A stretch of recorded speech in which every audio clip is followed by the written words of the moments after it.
Welcome to Oklahoma Echoes, a podcast dedicated to preserving the stories of Oklahoma veterans. This show exists to honor service, capture legacy, and give Oklahoma veterans a place to tell their story in their own words. If you know a veteran who needs to be on this show, or if you're a veteran yourself, I want to hear from you.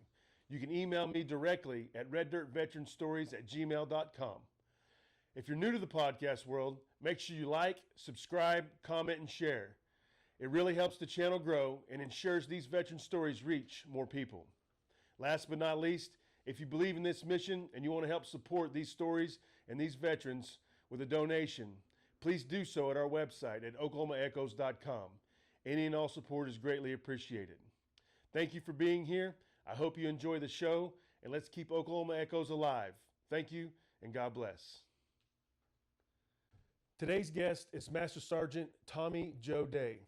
He goes by Joe, and he lives in Ponca City, Oklahoma. He is a highly decorated Vietnam War veteran, and he spent time in country as an infantryman, a sniper, and a door gunner.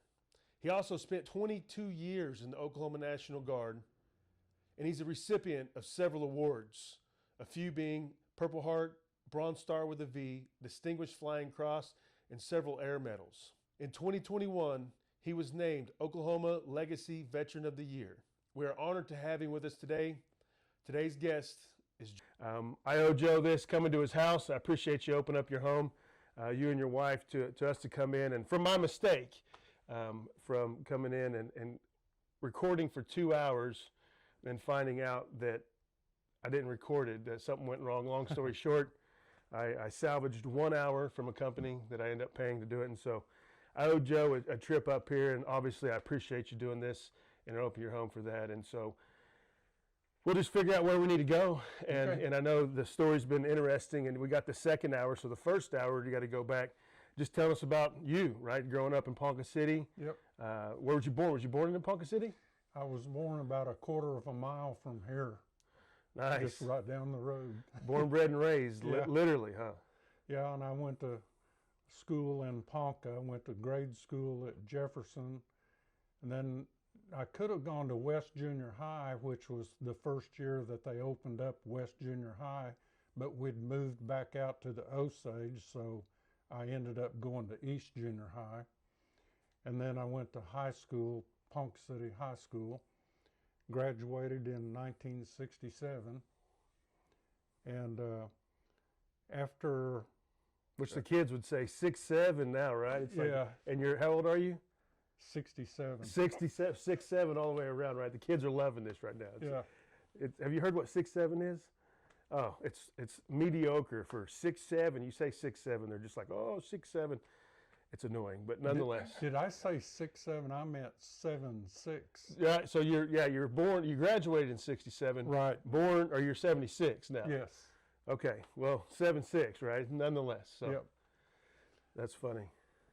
And the day after I graduated high school, I went on harvest, and went to work for a guy out of Argonia, Kansas, and we started cutting wheat in Oklahoma, then went up to Kansas, and then Colorado, Nebraska, Wyoming, Montana, and then when we finished in Montana, it was getting into November, and we went down south to Texas Panhandle and started cutting maize. And when I first started this harvest, my boss had 2 boys that were working on the harvest crew with us, and shortly after we started harvest, the oldest son got drafted, and that's first person I ever knew that got drafted, you know. And anyway, so he left us when we first got started down in Oklahoma, and when we got back to Texas, which was like in November, we got word that he had been killed in Vietnam. We used to watch Vietnam on the news every night, and you know, and it was something that was so far away and didn't really have anything to do with me, so I didn't pay much attention to it. And But anyway, this was the first time that I knew anybody that had been killed in Vietnam. And when I got home from harvest, I found out that one of my best friends had joined the Army right after we graduated. And anyway, this was, like I said, November when I got home from harvest. In December, he was killed in Vietnam. So Vietnam became pretty real to me then. And I went ahead and went to college over at Tonkawa, and I went a semester over there, and then I dropped out, and that was in 1968. And in January of '69, I got drafted, and got my draft notice and got sent off on January 28th of 1969 to Fort Polk, Louisiana. What a shithole. Yeah, it was. And I took basic training at Fort Polk, and when basic training was over, they loaded us on these, what we call cattle trucks, in the rain, and hauled us to North Fort Polk, which was nicknamed Tigerland. And Tigerland was where everybody that was going straight to Vietnam went through Tigerland, and that's what our training was all about, is getting ready for Vietnam. And Vietnam in Vietnamese means "here there are tigers." So that's where the Tigerland came from. So you get drafted, and that was in '69. Let's talk about the draft a little bit. And you said it's so far from home.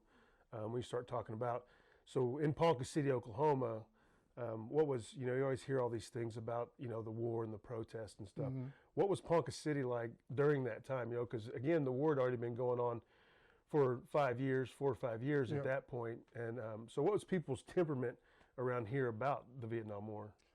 Well, it seemed to me that most people didn't think about Vietnam unless you had somebody in your family or friends that got drafted or went to Vietnam. Most people didn't even think much about it. It was just something you watched on the news. Right. And there was really no protesting or anything going on in Ponca at that time. And that's good. Just the perception alone, we think it's just straight chaos everywhere, and everybody's, against the war at that point. And again, a lot of this stuff is the urban versus rural, which we see all the time. Is that there's just rural Oklahoma is just a different pace than the rest of the world, which is always awesome, and I appreciate that. I know times like that you definitely appreciate it. And so let's talk about the draft, right? So you see on TV where they had draft night on, and it'd come up, and the lottery picks and all the things. And how was the draft at that point, and what was your feelings when you got drafted? Did you want to go? I mean, obviously, just working, just graduated, a couple years out, going to NOC. Did you feel like you needed to do something besides going to school, or what was your personal preference at that point? Well, when I got drafted, I was ready to go. I had thought about... Yeah, did it ever cross your mind to join, or? Yeah, I had thought about joining, and my father had a day oil company, and I was a third owner in the oil company by name, and I was wanting to get the military over with so that I could start work. And so it really wasn't that bad a deal to me to get drafted. And, like I said, I went to college in '68, and I dropped out. And '68 was a bad year in Vietnam. It was on the news a lot. There were over 14,000 Americans killed in Vietnam in 1968. In '69, there were over 10,000 killed in Vietnam, and in '70, there were over 9,000 killed in Vietnam. So it was something on my mind, but I just felt indestructible. Right. And so I wasn't all that worried about going to Vietnam. And I knew that when I got drafted, I knew that that was definitely where I was headed. Yeah, and so they send you to Fort Polk. Are you doing basic training, or they jump straight into Vietnam training? The basic training was basic infantry training, and just basic Army skills. And when I went to AIT, then it all changed, and it was all geared toward Vietnam tactics. You know, because a lot of people that went to basic were not going to Vietnam. They were going to Germany. They were going to be in artillery. They were going to be tankers. They were going to be in different types of training. And but basic training was basic infantry training for everybody, you know, to get everybody. How long was that? I think it was like 9 weeks. 9 weeks? Yeah. So I think 16 to 18 weeks is kind of now, so it's half the time, but Yep. fast track for obvious reasons. And so you Right. get drafted and y'all go through. That's all done at Fort Polk. Yep. Okay, and so you graduate that. Did they have a ceremony for you or anything? After AIT, Either one, when I basic left, or AIT. okay, when it was all over with, yeah, they just had a ceremony, and which was nothing to it really. And then you had 17 days leave before you went to Vietnam. And so after that 17 days, you had to fly out to Oakland, and they had a place out at Oakland at a big hangar for aircraft, and they had bunks set up because we ended up spending the night there. And one of the things they did was gave us like 17 shots at one time. You walk down a line and they hit you on both sides with air guns. And then after you get the last shot, then you had to run around a little course in there to get all that stuff into your system. And then you were pretty well kind of sick, and you just laid on your bunk till the next day when you loaded on a plane and flew to Vietnam. Wow. Yeah, it's everybody's been in the military understands the shots, right? So I tell everybody I got all 6 anthrax shots, and you know that's why I never took the COVID shot. I was like, I don't need it. I got all 6 anthrax. I'm fine. And so there's no shortage of shots in the military. I think still today. So we're still always been the guinea pig for those deals. And so, God, I got sicker than hell too. It just never fails. It was fun stuff. But so you get all your shots, get on the bird, going over, right? Are you staying with this unit? Are you guys being attached to somebody else? Or No. What's that look like? There were 6 of us that met at basic training. When I first got to Fort Polk, there were 6 of us that kind of hung out together. We ended up going all the way through basic together. We went to AIT together. We said goodbye. And then when we got out to Oakland, we all got together again. We saw each other and got together. We stayed in the same lines and things, and that just kept us together. Right. We flew on the same plane to Vietnam. I remember we landed in Hawaii on the way over there, and I'll never forget Hawaii, because we were walking around in the airport. We had a 4-hour layover, and we were walking around in the airport just looking at everything was so beautiful and brilliant, the colors and things of plants, and we saw a restaurant there, and I think the hamburgers were like $5 a piece, and we stood outside that restaurant peeking in the window, and this man and his wife stopped and asked us where we were heading. We told him where we were going, and he invited us in the restaurant and bought us all a hamburger. Yeah. And isn't it crazy how I've almost got the same story, but we were in Biloxi at an oyster bar, and that guy was just making us right at the bar. Just it's always one of those weird, surreal things. And so, battle buddies are important. We start talking about that. It's the number one thing that keeps you in the military. And we start talking about us deploying. When you get there, obviously we're fighting, in the name of America, but we're fighting for the people beside us. And so, that means a lot. And I know those guys meant a lot to you as well, and I know you're losing some of those buddies along the way, which always gets a little bit more challenging as you go. And so you kept that group together, 6 of you's flying out. Do they all go to Tain In? No, we went to the 90th replacement when we first got to Vietnam, and that was a big place where all the soldiers coming in from all the different planes went to the 90th replacement, and you're there overnight, and they go through all of your papers and everything, and then they assign you the next day to your units. And only 2 of us went to actually 3 of us went to the 25th Infantry Division, and 2 of us went to the same battalion. And the guy that went to the same battalion was one of my best friends going through basic and AIT. And he went to Alpha Company, I went to Charlie Company.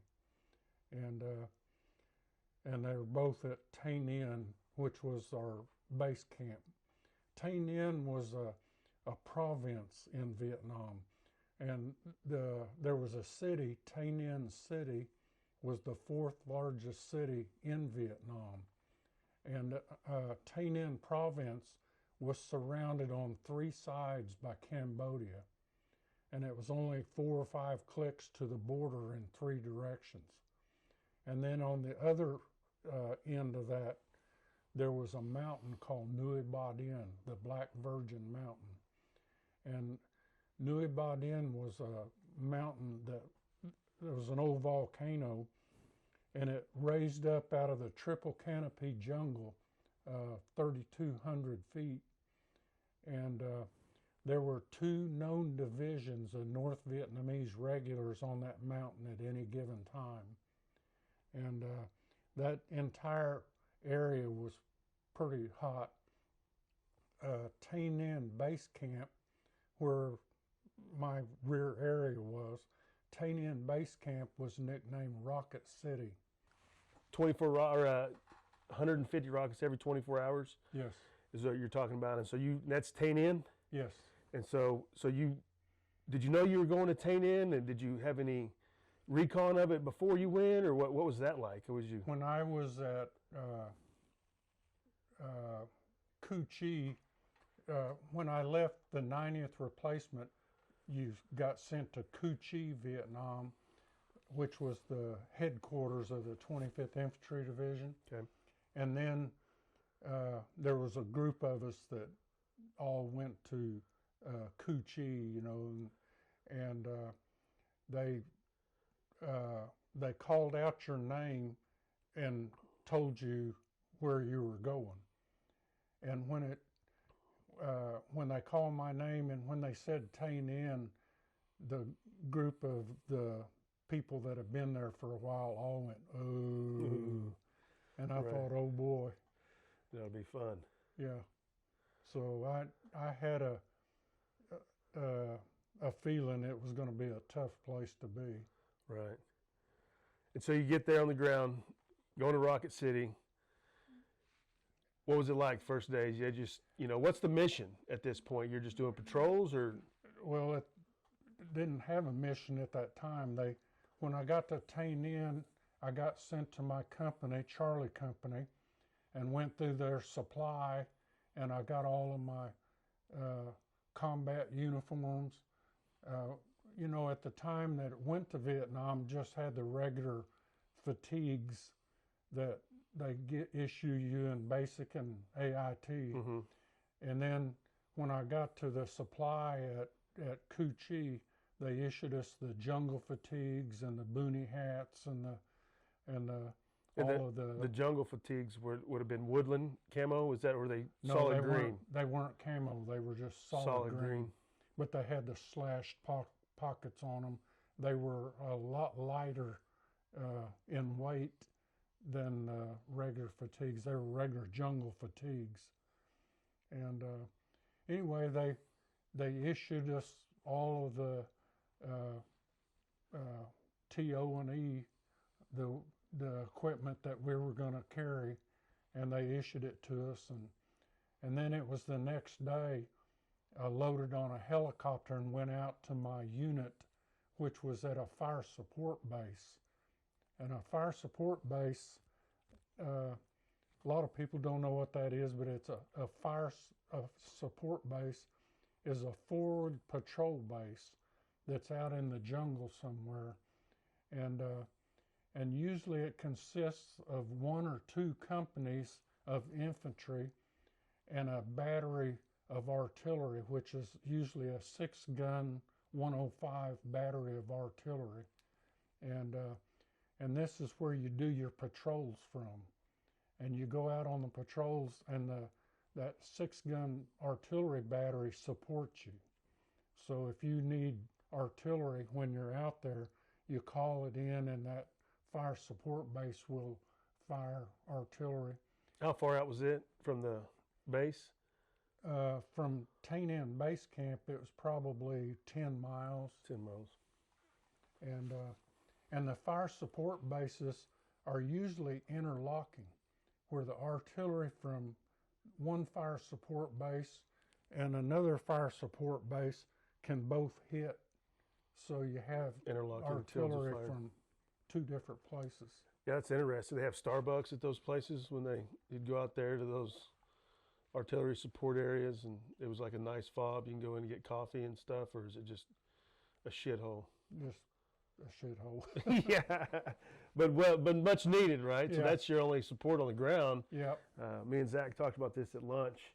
They tried to give us a hot meal about every other day, and then otherwise you were eating C rations all the time. Right. That was the main meal, and then of course they had the water and all the things like that. So you get there, you guys have your forward observation, your patrol bases, and how quick did you go out? Would you see action right away? Coming to a hot area, it's hot. So tell me about the first few days there. Well, within a day, I was out on patrols.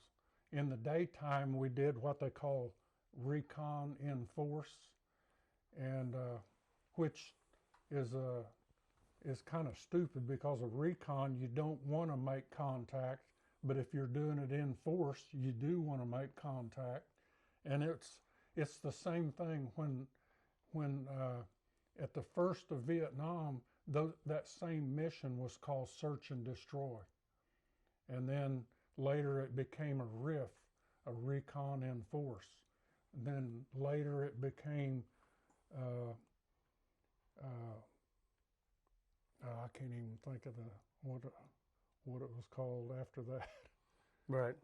But yeah, just changing, right? We're coined now, counterinsurgency, and it's always got to put a $2 word on a 10-cent concept. It changes a lot. That's what happens when you get all these officers that go to school and get doctorates and stuff. They start putting their words on things, and it's ever changing. It still is. Yeah, it's hard to keep up with usually terminology. An acronym. Oh yeah, everybody's got an acronym that goes with it, and so jump right in to Tainan, start doing patrols. Okay, yeah, started doing. What's the civilian life like there? How many Vietnamese are in Tainan, and how are they accepting you guys there? How are they treating you? They pretty much ignored us. They're just used for you being there. Yeah. Because at that point, you're 5 years. Vietnam's been going on for 5 years. Yep.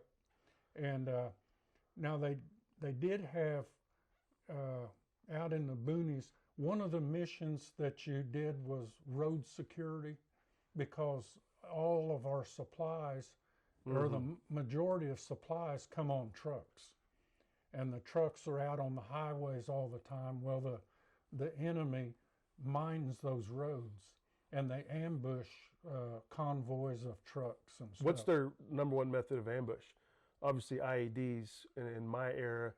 What are they attacking you with at that point? Well, usually you'll run into mines. I'm talking about a convoy of trucks. Right. They'll run into mines, and then when the convoy stops because of usually a truck blown up or whatever in the path, then they would open up with heavy machine guns and so they just weren't homemade bombs. They were using anti-tank probably. Right. Yeah. Instead of the anti-personnel, and then put them on the main supply routes, and then hitting you that way, and then ambush. Regular tactics that. Yep. Now the Vietnamese used a lot of booby traps, and usually the booby traps came from the Viet Cong. The Viet Cong and the NVA were two separate entities. Explain that a little bit, right? So I mean, I've done Vietnam school and stuff, but I can't ever remember. What's the difference between the NVA and the Viet Cong? Okay, the NVA is the North Vietnamese Army. Okay. They fight with regular tactics. They're well equipped. They have great tactics, and they are, I would say back then, probably one of the toughest fighting forces on earth. And a lot of people thought we were just fighting a primitive enemy, but we were not. Well, then the NVA, and so they're well established, well equipped, Yes. and well trained. Yep. Where the Viet Cong, They were farmers by day and guerrilla fighters at night. And I mean, they did some daytime fighting too, but usually you could tell in the first 5 minutes of a firefight if you were fighting NVA or Viet Cong, because if it's Viet Cong, the fighting will be real intense. They'll hit you with everything they got, and then they disappear. and pop smoke. Yep. Yeah. No, it's funny, man. Like I said, when, obviously we've done this interview once, and I never heard a lot about you, and never heard a war story from your mouth. And so this is really cool. And we start talking about how everything that's going on, because you're talking about tactics. I get in '98, and we're doing Vietnam training at that point, because we've never been in another war, Yep. right? The Cold War and everything. And so when you start hearing the tactics, and that's the similarities of Afghanistan and Vietnam are really similar. But we didn't have, the National Army stuff was on our side, so Yeah. we never fought an organized military, which is really, really weird. But that's what we kind of assume Vietnam always was, but it wasn't, right? The NVA are an established military that you're fighting. So, and again, who's fighting most in Tay Ninh at that point? Is it Viet Cong or is it NVA? NVA. So that's NVA? Yeah. Okay. And so you go out, and, the NVAs, we know you're in a hot spot. You're in Rocket City. You get hit right away, right? You have a firefight right off the bat. Yeah, after I was probably in country a week and a half, and I'm not sure, I can't remember now how long I was there, but we were going to Tay Ninh for a stand down.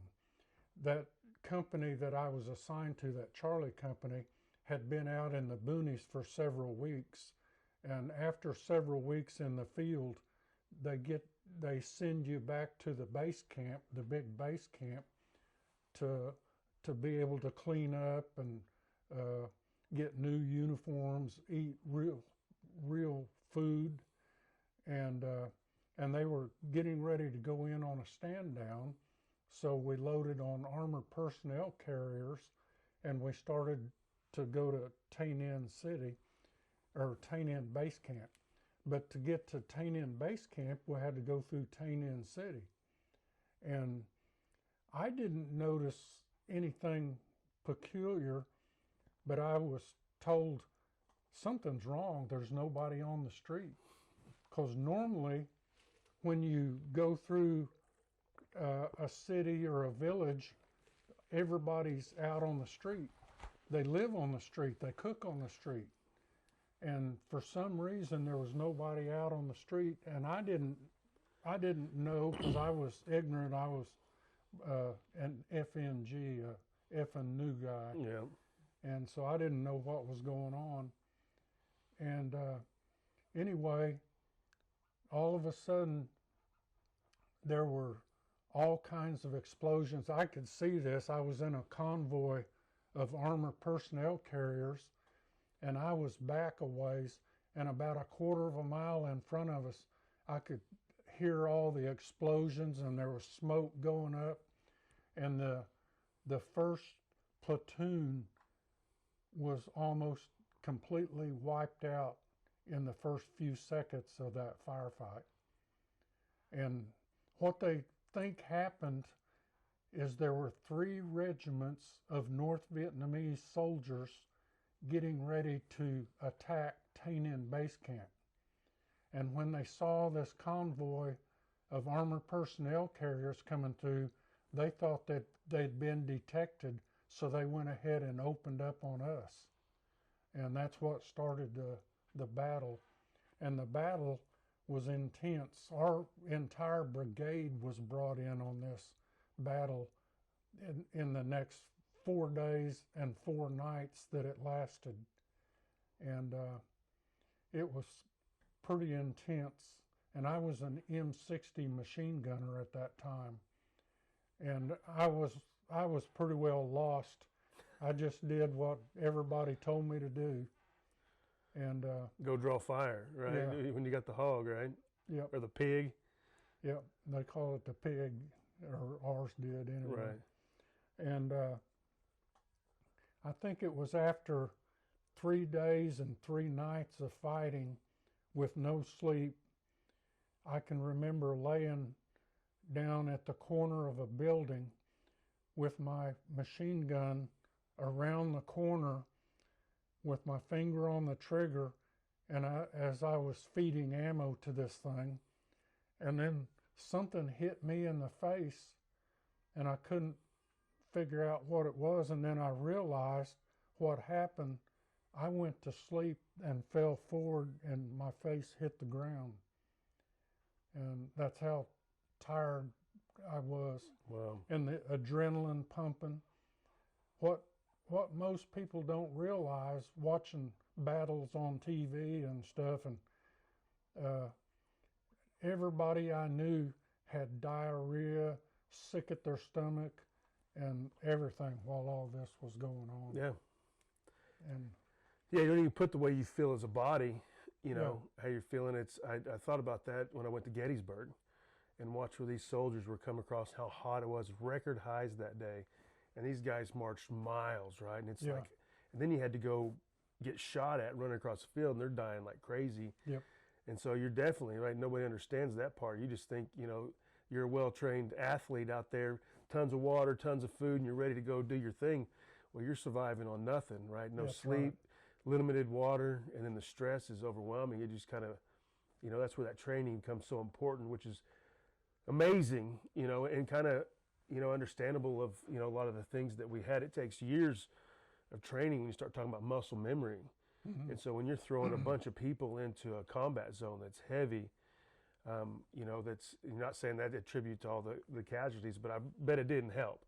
Right. You know what I mean? Because the TTPs and the amount, it takes a while. Like you said, you're an FNG when you come in and you don't have any experience. And that's what, it's funny because in my book I wrote about learning how to fight in Iraq with the special forces. And, you know, so by the time we got to Afghanistan, we got our whole AO by ourselves, that I was a whole different leader. And, you know, it makes a difference. Yes. And so you guys are out there just fighting on, you know, at this point, you'd been in the Army how many months? 4 or 5. Holy shit. Right? That's crazy when you think about it, you know. Yeah. And again, you're not feeling good. Fall asleep on the pig. Yep. Right? Wake up. And, you know, how many guys, so at that point, right, so what, do you name any of these battles? What did you, I mean, is anyone? That was the Battle of Tay Ninh. We killed over 2,400 enemy soldiers in that battle. And I still remember the bodies being piled up. They took the NVA bodies, piled them up. They dug these giant trenches and bulldozed the bodies into the trenches. I mean, what do you do with that many, you know? Yeah. I mean, it's tough. Disease, because it's right there where civilians are living and y'all are living. Wow. It's nuts. Like I said, there's so many different things of war that people don't even think about. And it's funny that you say, you know, that you feel, you know, how you're feeling. Everybody's sick and dysentery, and you still got to fight, right? I remember being so tired or exhausted, like praying somebody would shoot at me so I could just lay down. Yep. Right. And so, you know, that becomes real life. And so, wow, day one, jump in there in a 4-day battle. You know, how many Americans did you lose? You lose anybody close at that point? They never really gave a body count, but I know for a fact that the first platoon was almost annihilated. And because I can remember in the next week or two getting all these new people in, and the reason we were getting all these new people in is because of all the people we lost. So then you had real F&Gs showing up. Yep. And already I was no longer an FNG. It don't take long. No. It don't take long. Wow, that's crazy. You know, hit the ground running. And so what was the terrain right at that point? So when my mind goes back to Vietnam, we're thinking jungle warfare, rice paddies, hot. What's climate and everything at that point? Average temperature was 115, and later on when we went into Cambodia, which we went into Cambodia a lot before we were supposed to be there, and Cambodia was 120 degrees and the humidity was almost 100%, and you were just wringing wet all the time. You know, it was just miserable. Right. And you couldn't get enough water. In Vietnam, we carried usually 2 canteens on our hip. And later on, they came out with these 2-quart canteens. And we started carrying 2 of the 2-quart canteens. And it was, well, especially in Cambodia, it was like that in Vietnam too. But we had a lot of heat casualties, and we couldn't figure out why we got carrying all this water.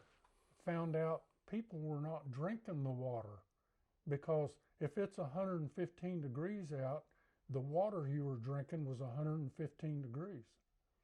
And burn, it's hot. So we had to force people to drink water. Yeah, no hot cocoa at that point, huh, to mix in with your didn't want it. And yeah. Yeah, terrain, again, it's weird when you start talking about it. It's really crazy that you mentioned how you felt and everybody was sick, and because again, it's a huge part of war that nobody really calculates, because when shit hits the fan, there's nobody, you know, it's the last thing you think about, right? And Yeah. until you got people that are dehydrating, going out, and heat cats that can't fight at all, it's nuts. So, well then at that point, so you're in Tay Ninh, you get moved. You were there 8 months in Tay Ninh? How long was you in Tay Ninh? Tay Ninh was my rear area the entire time I was in Vietnam. Okay. So that's your base camp or home base. Right. And then you'd go out to all these bases, and that's when you started hitting. How long was you there before you volunteered to go do door gunner stuff? Well, after the Battle of Tay Ninh, shortly after that is when I got sent to combat marksman school, to sniper school. And so I did that. They did that in country? Yes. Yeah, it was a 21-day school, and it was pretty intense for 21 days. And that was held at Cu Chi, Vietnam. Okay. And anyway, then I did. So you're training an entire different MOS in country. After being drafted, you're 4 or 5 months in. Yep. And then now you're going to go learn, you know, sniper school. Yep. To do another trade there. And so you did 3 different jobs, right? So you came into straight leg infantry with 25th ID. Yep. Then you went into marksman sniper school, and you got to do some missions as a sniper. Yep. Was that the CIA ones, or you had other missions along top of that? A lot of other missions. Okay, and so you did a lot of different things in that point, and HVT target stuff, and some of the other, and then you was a door gunner. Yep. Wow. Well, I actually I'd been in country for 8 months, and I got contacted by the 187th Assault Helicopter Company, which was out of Tainan, and they needed somebody that was good on a machine gun to be a door gunner on their new experimental helicopter called a Nighthawk gunship. And so I got recruited to go do that. Right. And so we got all those on the second hour film that we started talking about. And if you guys didn't know, it's a pretty special interview for me today, sitting here with Joe Day, Ponca City resident. Like I said, I've known his name for a long time, and it really is, Joe, I can't tell you enough, an honor to do this for you and with you. And you know, even a closer bond that we got, and I know it's one of those silly things in life, but I was presiding officer for the first time in my life at the Oklahoma State House. And Joe, unbeknownst to me, was the Veteran of the Week that day. And so I actually got to introduce the Veteran of the Day as the presiding officer of the Oklahoma State House of Representatives. And it was one of those surreal moments to me, right? And then to be sitting here, and I think I even told you then that I'm starting a podcast and I want to get you on it and get some stories. And so we'll take this time and look at where the House recognized him and introduce him as the Veteran of the Week. And the first time is me as presiding officer. Please recognize Representative Luttrell to present the Veteran of the Week.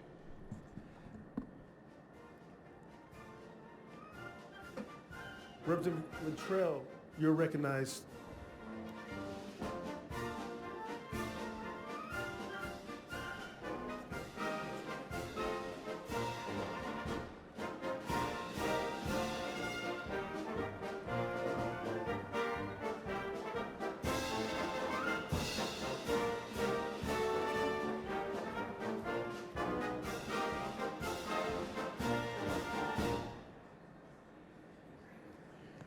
Representative Luttrell, you're recognized to introduce the Veteran of the Week.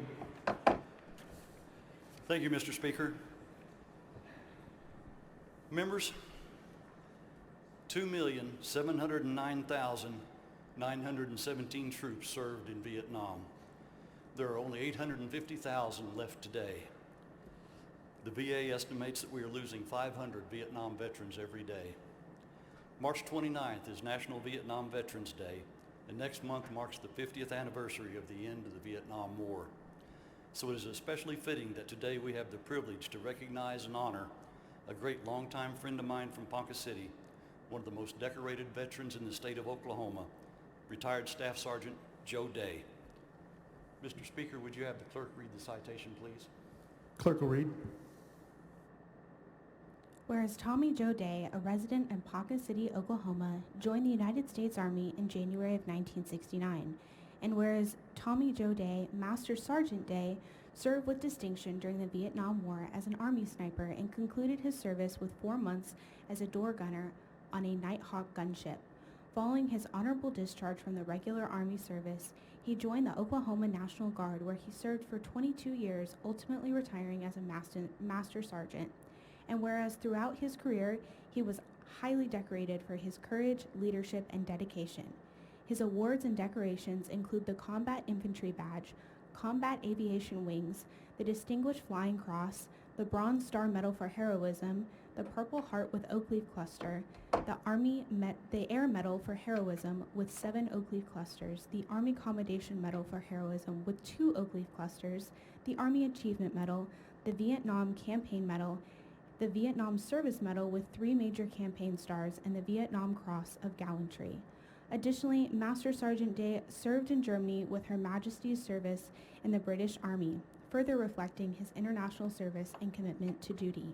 And whereas the state of Oklahoma holds our veterans in highest esteem and appreciates the sacrifices and contributions they have made to preserve our freedoms and way of life, and whereas the Oklahoma House of Representatives takes great pride in honoring you as Veteran of the Week.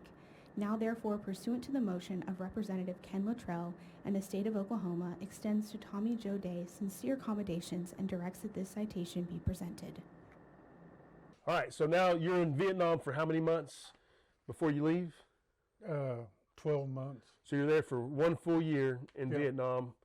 War's not over, But your deployment's over, Yep. right? So you get sent home. What happens then? Talk me Well, through that. Actually, it was 5 days before my year was up. I was in Cambodia in a helicopter, and on the radio we got word that somebody on our helicopter had an emergency leave, and so we headed back to Tay Ninh base camp, and they met us out on the flight line and said that it was me that had the emergency leave, and that I had 1 hour to gather up all of my stuff and get ready to head to Long Binh to fly out of Vietnam. And at the time, I had no idea who it was or what was going on. And so I gathered up all my stuff, and I said, well, what do I do with my rifle? And I had this SKS that I captured in Cambodia, and I took it out of an ammo cache.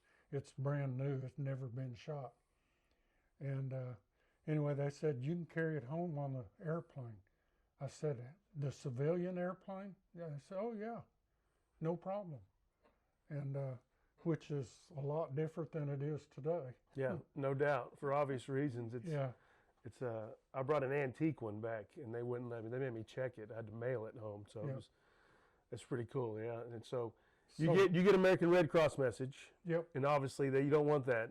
Right. Who is it? Do you mind? Well, I got to loaded on the airplane, flew home, landed at Oakland, and the first thing I did was got on the phone, and actually I was on the way home, and we stopped in Anchorage, Alaska, and we were going to be there a few hours, and I called home, and nobody answered the phone, and we didn't have call waiting, or we didn't have a way recording, and so I couldn't leave a message, and so then flew from Anchorage to Oakland. I called home again, still nobody there, so I still don't know what's going on.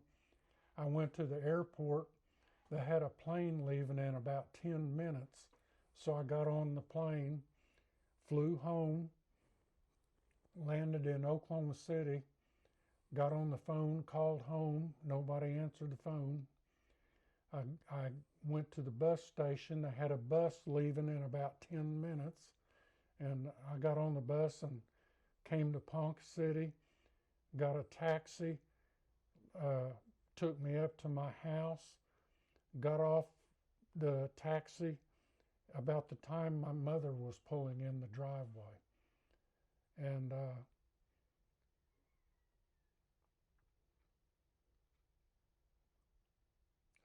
she told me that it was my father that had a stroke, and they didn't think he was going to make it.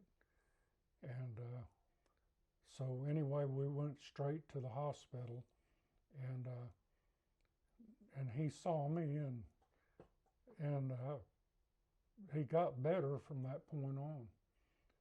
And he only lived about another year. He was pretty much an invalid for that next year, but that's what my emergency leave was all about. Which is, at that point, what are you feeling? I know combat's crazy, but did you ever want to go back at that point, dealing with your father and stuff like that? Like, war seems easier than dealing with some of the stuff at home, or? No, I didn't want to go back. You're done. Yep. And after a short leave, I had to go to Fort Riley, Kansas, and join the 1st Infantry Division. And when I got there, I found out that we were getting ready to be airlifted and sent to Germany. And what happened was they thought that the Russians were getting ready to invade West Germany. And because they invaded Czechoslovakia the year before, and the way they did it, they had war games in Russia, on the Czechoslovakian border, and then all of a sudden they turned all their tanks into Czechoslovakia and busted in and took Czechoslovakia without firing a shot. And they thought that that's what was getting ready to happen in West Germany, because the Russians had 150,000 tanks in Czechoslovakia on the border, and they were having war games. And so they airlifted the Devil's Brigade, which was the 1st Brigade of the 1st Infantry Division, which I was now in, and they airlifted us and sent us to Germany. And we, like I said, I'd been in Cambodia 2 weeks before that, 120 degrees. And when we got to Germany, there was 2 foot of snow on the ground. And I mean, I was already miserable. And they issued us all this equipment, and we ended up with, they issued everybody a shelter half, so you had to buddy up with somebody, and you lived in a pup tent. And you moved every other day, and we were setting these pup tents up in the snow and living in the snow for 2.5 months. And like I said, everybody was wanting to re-up and go back to Vietnam. So it's one of those crazy things you start talking about again. What would you rather fight in? Heat or cold? Oh, yeah. You know, I would probably take the heat over Yeah. the cold any day of the week. You know, Me too. It's that's crazy. And so it hasn't changed, right? We did our train up mob site in, you know, areas that are mountainous, and then we go to the desert, and then we did role reversal. We went to the plains to go to the mountains, right? Yeah. It was, or the swamp to go to the mountains. Yep. It was weird. So they haven't changed that kind of thing, right? It's Right. again, improvise, adapt, and overcome. And so you go to first ID at this point. Yep. You go to Germany. How long are you in Germany? We were there about 2.5 months. And so then you fly back to Riley. Yep. And what's your stint in the military at that point? I've only got about a month left, and so I finished up my tour, my 2 years in for being drafted. I got it over with, and I came back to Ponca City, and for some reason I went down and joined the National Guard. The 45th, Yep. obviously. And what was your perception? Let's talk about it a little bit when you came home, right? So did you encounter any, you know, protests or anybody? None whatsoever. I mean, I didn't see any anti-American. I did on TV, and you know, this is shortly after Kent State happened, Right. where the 4 kids were killed by the National Guardsmen, and that happened when I was in Cambodia. And we think that that's the reason they pulled us out of Cambodia. We were only in there about a month, and we were kind of against being pulled out of there, because we were finally able to do something about the North Vietnamese attacking us across that border, and we couldn't do anything about it. Right.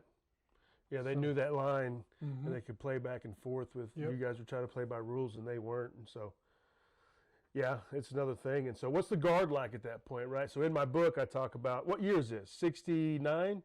70. So you're in 70. You I joined got the out- Guard I because you got did your out. 2-year stint. Yeah, I got out January 1st of 71 out of the regular Army. Okay. And the Guard was really different.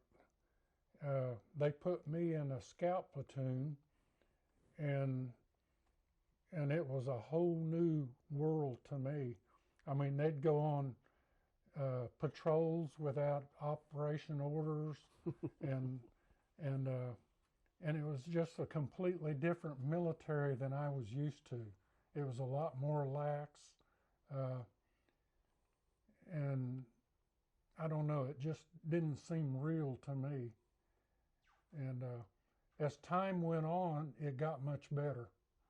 You know, We see a lot of that in the Guard, right? Obviously, I did 20 years, all Guard and did some tours, but people that come out of the regular Army always struggle when they come to the Guard because it's just a little bit more lax. And even then, I'm sure you got some stories. I know Todd Corbin used to tell me, he's passed away now, so you can tell those crazy stories where they took the truck from Tonkwall and they drove across the river and got stuck, and they're just out, hooting and hollering. I actually write about in my book how it was literally like Rambo 1, right? Remember they called the Guard out and we're like, woo, running through the creeks, and they're like, I'm not going in that mine. I got to open the lumberyard Monday morning. And so, I mean, it was crazy. Yeah. When you talk about it, and obviously it changed when we started deploying more. But tell me a little bit more about the Guard, right, at that point, and why would you join the Guard when you got back? I don't know why I did, other than I did like the military. Even though I went through some pretty horrific things, I still believed in the military. And like I said, the Guard was so different, and they didn't really know how to use me. And I'll tell you a funny story. I've got an article on it in the book here. I got a citation from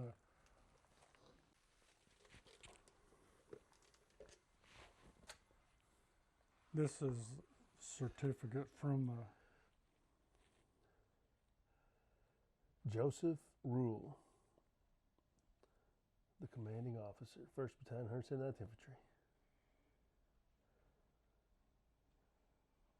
Can you read that? Yeah.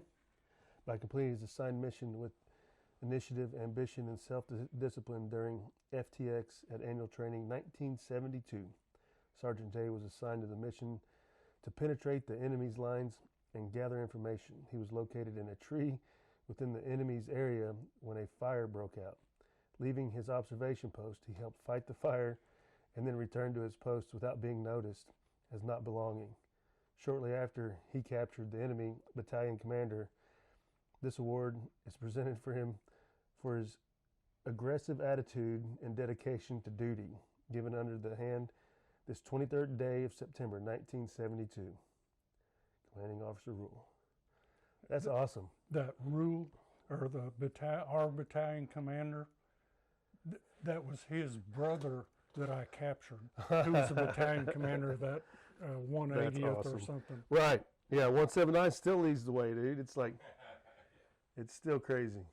So 1971, right, you joined the Guard.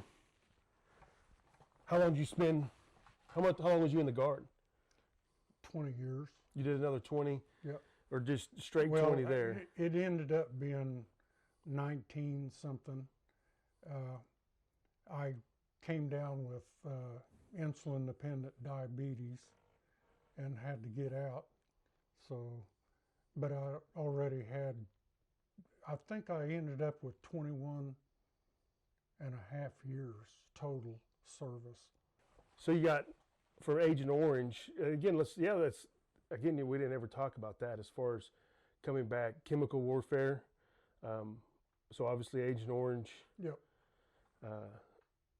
Did you have anybody that passed away from Agent Orange when we got back, or any of the diseases that we hear about?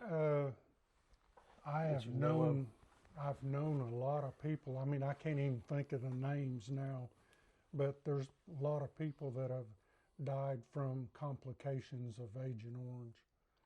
Yeah, no, it's nasty stuff. And I was on the ground when they were spraying it.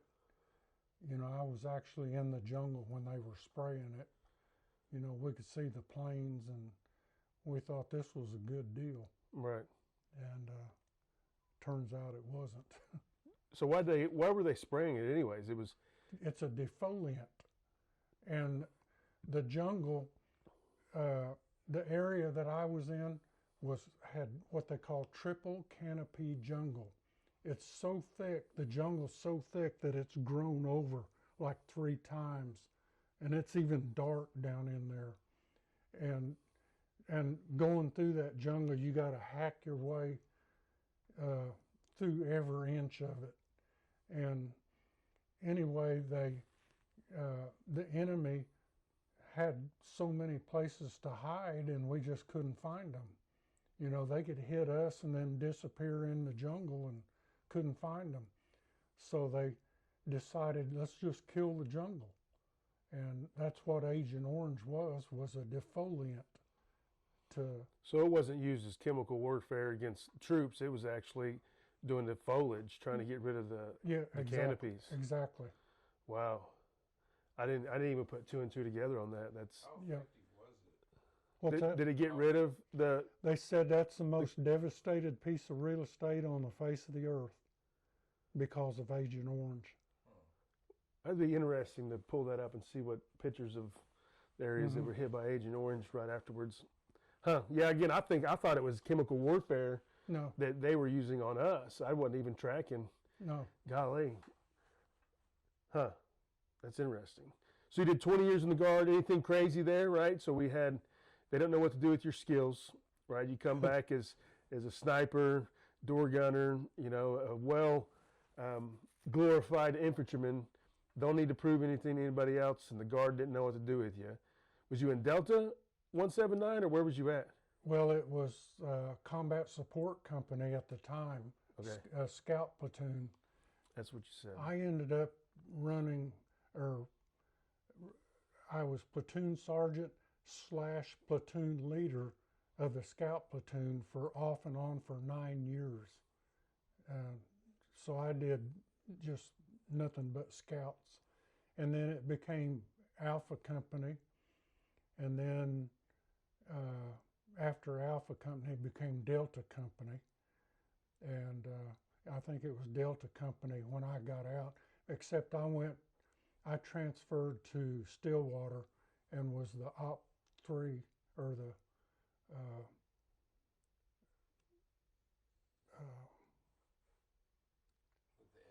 S3. Operation Sergeant. Yeah. Yeah, all them S's, right? You're gonna get, I was like S2 as I was running through my S group. That's and so so you have the 45th, 1st, 25th, and what's the Eagle with the sword? 1st Aviation. 1st Aviation, and that's who you was with in Afghanistan. No, and I did this last time too. Right. In Vietnam. As a door gunner. Okay. So that those was aviation. Right, and so then what's the Corps Original? That is the 1st Infantry Division. That's the Black Lions. Okay, a little cooler than Corps Original, but close. Yep. That's interesting. And then these are British awards over here, or that is a British award. Tell me about that. What do you got British stuff here for? What was that experience? What happened then? I got sent to England instead of going to Reforger. When the Guard went to Reforger, I can't remember what year that was, around 85 or so. I'd already been to a Reforger. I didn't want to go again. But they, battalion commander hit me up and asked me if I wanted to go to England to do a little stint with the British Army. And so I did, and I was with a 5/8 King's Regiment. And then the Royal Wessex Yeomanry is a British group that they sent to Fort Gruber, Camp Gruber, to train for a summer camp. Mm-hmm. And I was in on training them. Yeah. So it's always interesting when you start talking about cross. So the 45th just went and trained the Iraqis, or the Ukrainians. Yep. They went to Ukraine and trained them on a lot of the javelin and all the anti-tank stuff that obviously they used. Matthews was one that went there for that. And so it's kind of weird when the people are flying in. Me and Zach just talked about this at lunch.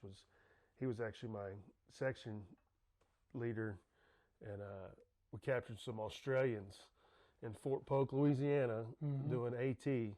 Yep. And they were pilots or something. I don't know how they got there, but they were part of the war games. And so we captured some Australian. I don't know, they're friendly, so it wasn't a POW. But anyways, it's always funny when you try and play the war games. And so, what was it like in the Guard when y'all did your training on that? Right. So obviously Gruber was established. Is that the main training base? Yeah. So it still is today, right? Gruber's number one. And so what was y'all's training? You know, what was the Guard like in the 70s? Well, they were training for fighting with Russia, and they were. Have you ever heard of crossflot? No. They were training. The 45th was to be sent to the Folder Gap if war broke out with Russia, and we were sent to cut off the. There's no stopping the Russians. If they decide to invade, they're going to mass 150,000 tanks and just bust through with their World War II tanks in front and the newer tanks in the back, the T-82s and all that. And so they'll bust through and they'll fight blitzkrieg technique, and they'll take as much land as they can take, and they'll outrun all their supplies and then hope their supplies can catch them.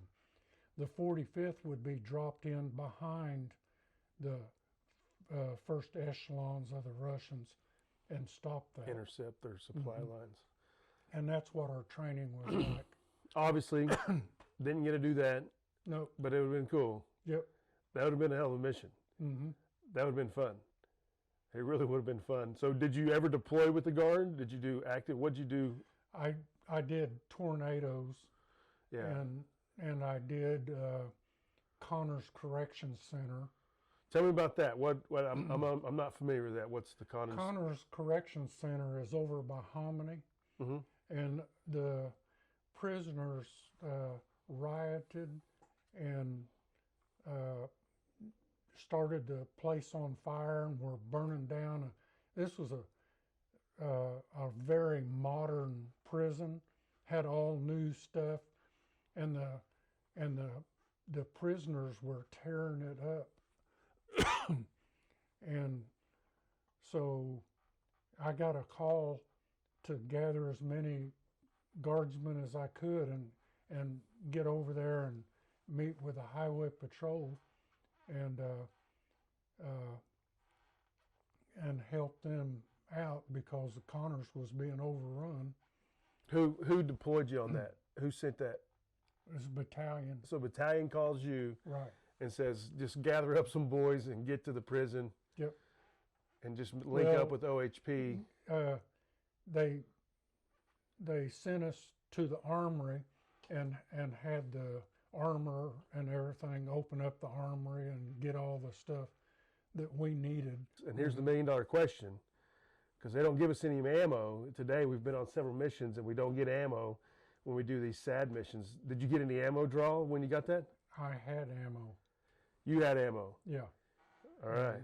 I wasn't going to go in that situation unarmed. It's crazy, right? We did it in Katrina. We go down and I think we had 3 rounds or something each, and you couldn't put it in the weapon. And then we got them from the police officers. We were getting it from a lot of the whatever officers said, like, y'all don't have any ammo? Like, no, they were handing us ammo out of the back of their cars. Yep. Like, we're patrolling the streets with 0 ammo as the military. It's crazy. Yep. So they didn't, you had ammo, but did anybody else have ammo? No. So it's just nuts, right? I think, why was that Kent State issue? Yeah.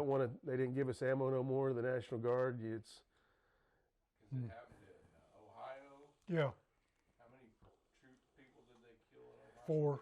4? yeah, And after that, they were afraid. Yep. to give ammo out. And Yep. well, that's why kind of in Kuwait, this first, I remember we're traveling in Kuwait. Of course, I don't know. I'm green. This is my first time overseas, and you'd have 2 people in the front, and they're the only people that had ammo. They had guns and Really? ammo. Everybody else has their weapon, but no ammo. So you didn't draw ammo until you actually started going into training, and you're just getting off the airplane, and you're like, "Where's my ammo?" Right? Yeah. There's only 2 people in the whole thing that's got ammo, right? Which is kind of scary when you start thinking about it. And so what other happens? SAD missions, doing tornadoes and storms, and kind of what the Guard was created to do. Yeah. Well, at one of our ATs, our annual training, down at I think it was at Fort Chaffee. they had the Cubans. When the Cubans got sent over here, there was like 20,000 of them, and they housed them at Fort Chaffee, and the guards, we were separated from them. You know, they kept us separated from the Cubans. They had a bunch of MPs there, took care of them, and anyway, we were out at in our bivouac area where we had our company encampment, and we got word that a bunch of Cubans had escaped from their housing, and so they put us in a line, and we were supposed to stop them from coming through. And that situation, I had ammo also. Right. And I was the only one. You're always well prepared, right? Better than me, I guarantee you. Yeah. It's always a weird thing. And so that was at Chaffee? Yes. And then, so tell me about the time you were hand-selected by the governor at some point to look, you know, what was that one about? Oh, Gene Leroy Hart.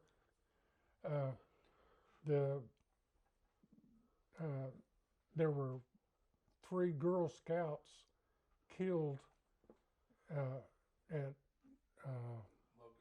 Locust Grove. Locust Grove. Yeah, and at a Girl Scout camp. And there was the largest manhunt in Oklahoma history happened. Everybody looking for this Gene Leroy Hart. Well, the governor put me on orders to shoot Gene Leroy Hart. And so I went down with a couple of other guys that were National Guardsmen, and they were, one of them was a lieutenant, first lieutenant, who was a Vietnam veteran. And then I think there was 2 other people. And anyway, they were my security guys that went with me, and we went over and we talked to the sheriff of Locust Grove, and his name was Pete Weaver, and he wanted Gene Leroy Hart killed, and my orders were to shoot 1 shot below the waist, try to capture him, and shoot to kill if I had to. And Pete Weaver said, "You shoot that SOB and kill him, and then shoot him below the waist." Right. And so anyway, so we went over there and spent the night, and they had me set where they thought that he kept coming back to this one area, right where he had killed the last Girl Scout. And anyway, didn't see anything. So Never got the opportunity to no, get a little justice? no. But I had a M16 with a starlight scope. Felt like Vietnam again? Little. Did you? So let's talk about a little bit of that. You know, dealing with some of the effects coming home. Obviously, Vietnam War. You know, it was not a good time in American history in the sense of, you know, veterans not being welcome home in the sense we are today. Let's talk about the mental wealth or mental health and the mental welfare of our soldiers and some of the things. Obviously, your area is obviously different than mine and what we're learning about it. And it's kind of been my new mission is alternative medicine besides, you know, a bottle of pills and here's good luck, right? And so what struggles did you have at home, you know, the nightmare part, and what has helped you get over that? And are you still dealing with some of that today, or anybody that you know? I have dreams. I still have dreams about Vietnam, but not incapacitating. You know, I think that by coming home and by me joining the National Guard, I think that helped me get through all of that.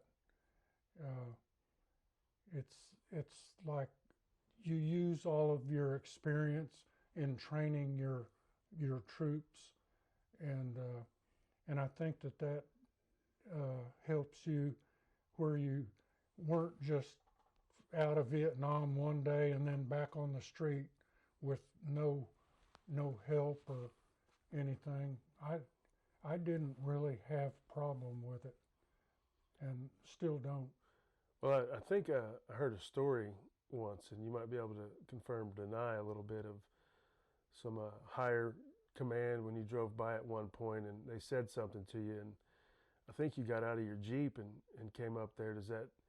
That was when he was throwing apples. Remember when that? Yeah, I know exactly. He knows what he was trying to. talking. I was waiting for him to take the bait, Okay. and he's not taking the bait. He was just sitting there like he didn't know what I was talking about for a second. It happened at Camp Gruber, Okay.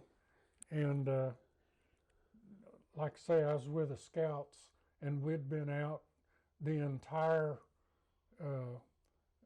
We'd been out an entire week in the boonies and had dirt caked on us an inch thick, and wore out and tired, and we're coming by, and we're driving by battalion area, and anyway, there's a group of people just standing around a Jeep up there, and I thought I saw that one of the guys throw something, and I looked and I saw an apple flying through the air, or I didn't know what it was. I saw something flying through the air, and I looked up, and just as I looked toward that group of people, something hit me in the face and about knocked me out of the Jeep, and I went down and I looked back up at just in time to see this guy throwing another apple at the Jeep behind us,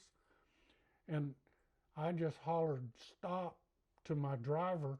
I jumped out of the Jeep and I ran as hard as I could run toward that guy, and when I got there, I hit him as hard as I could hit him in the face and knocked him down. He was a captain, and as nothing happened.